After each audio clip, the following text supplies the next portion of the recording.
Jesus was contrary to worldly wisdom and the ways of the world. And this is something that most people, they don't understand, because the Jesus that they are taught about is some fantasy that is, compromised with the world, and therefore all their guidance comes really from the world, but Jesus, had many hard sayings, hard because, worldliness dwells in the hearts of human beings. That's why they were hard. But, if you are dead to worldliness, then you rejoice when you hear such things. So, but let me take you to Luke chapter 19, verse 23 to 26. It's in 23 we start, and it says, "And he said to them all, If any man will come after me, let him deny himself, and take up his cross daily, and follow me. For whosoever will save his life shall lose it, but whosoever shall lose his life for my sake, the same shall save it. For what is a man advantaged if he gain the whole world and lose himself, or be cast away? For whosoever shall be ashamed of me and my words, of him shall the Son of Man be ashamed. And he shall come in his own glory, and in his Father's, and the holy angels." So you see, we really are called to lose our lives for the sake of Jesus Christ, and which is contrary to what a lot of these prosperity preachers are saying. And they're really teaching people to go back and become worldly, and go get a job and sow your offerings and tithe and all these kind of things. And it's really contrary to what Jesus has been saying and is going to say, because we have to lose our life in this world in order to understand things. We have to go into places like the wilderness from time to time, to be strengthened by God. But not many people are taught to go to the wilderness. We're never taught to go away from all these things. We're taught to go to work and pay money, to tell, to people that is going to tell you that you're blessed and God is on your side and you don't have to worry about anything and peace is with you. Let me tell you that this wisdom, worldly wisdom, is very dangerous, because the world gains peace through violence.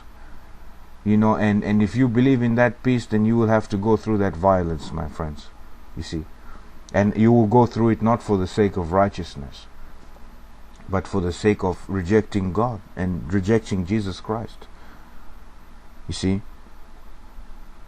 So we really must understand some of the things that Jesus has been saying and is saying. And in Luke 12, verse 29, it says, "And seek not what ye shall eat, or what ye shall drink, neither be ye of doubtful mind. For all these things do the nations of the world seek after, and your Father knoweth what ye have need of these things, that ye have need of these things. But rather seek ye first the kingdom of God, and these things shall be added unto you." You see. So this is another thing that, in your heart, you're not supposed to follow after the desires of the world, but you're supposed to follow after the desires of Christ. But everybody is being taught today that you follow the desires of the world, and Christ is on your side. This is not what it is. This is a contradiction to Jesus Christ. Everything that the world teaches you, we care, brotherhood, humanity, these things are all good, but at the end of it, they will reject Jesus Christ if you make them your God. Anything that is a God before you, whether it is your sister, your mother, your family, your job, your career, your sport, the way you look, an idea or a thought process, if it begins to become your God, then it will cause you to it will tempt you very seriously to look back, the way Lot's wife was tempted to look back and turned, into something lifeless. You see. So in another place, again in Luke 14, verse 26, he said, "If any man come to me and hate not his father and mother and wife and children and brethren and sisters, yea, and his own life also, he cannot be my disciple. And whosoever doth not bear his cross and come after me cannot be my disciple." So why is it that when you read all these people's books, it is so-called godly people who call themselves different things, you never hear really the words of Jesus Christ, and if you do, it's one verse that is completely twisted. You see, and this is hard. How can you? You ask yourself, how can you not love your mother, your father? What's the deal here? What's the deal? Why did Jesus say this? He said this because most of the time people will reject Jesus Christ, and a lot of those people end up being your family members. You see, and when they tell you contrary to what Jesus is saying, then you can't follow them. You can't follow what they're saying, their advice. You see, in my case, I've had family members tell me to lie and tell me to do many other things in order to, in quotations, we have to do what we have to do. And I can't do those things, and I've suffered poverty because of that. You see? Now, I'm not saying that makes me anything. No, it doesn't. It's just I try and follow what Jesus said. I don't want to be a rich man.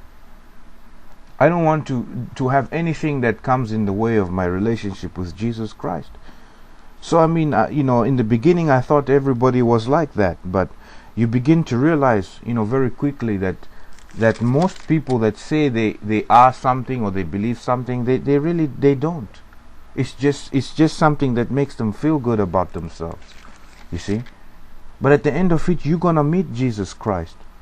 And if you're not ready, and if you don't know him, and you never testified of him in your life, truly testified of him, then he will say, "I never knew you." You see? So it's better that you seek treasures in heaven, where moth and rust cannot corrupt, or thieves can come in and steal, and which stand the fire, which go through the consuming fire. See, anyone that's not preparing you to go through a consuming fire is lying to you. Anyone that's telling you telling you to live in a cloud, because your flesh cannot pass through a consuming fire. Let me tell you that. There are two things you need. You need to learn to submit your flesh, and you need to learn to rely on the grace of God. See, so it goes hand in hand. You have to try and do these things, and you realize it's not easy.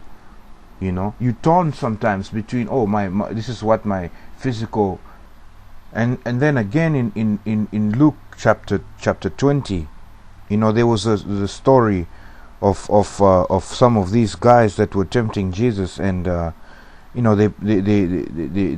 Sadducees, and they gave him a story of a woman, who had been married by 7 different brothers, each one dying, and then they asked, whose husband, whose wife she will be in heaven, and Jesus said in verse 34,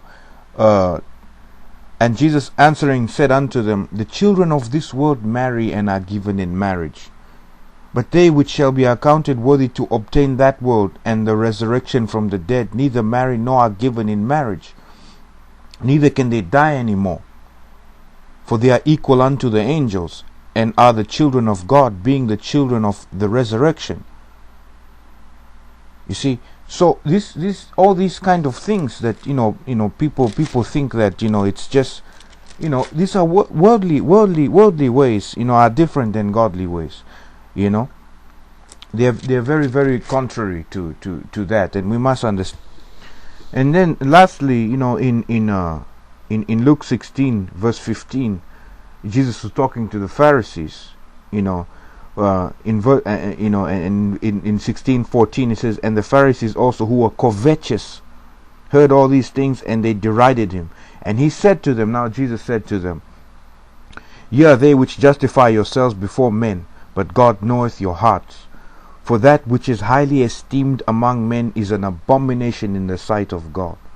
And he went on to lambast them, about many other things in Luke. So, my friends, we need to stop, following man and following these Christians that are worldly, because they have their reward coming to them.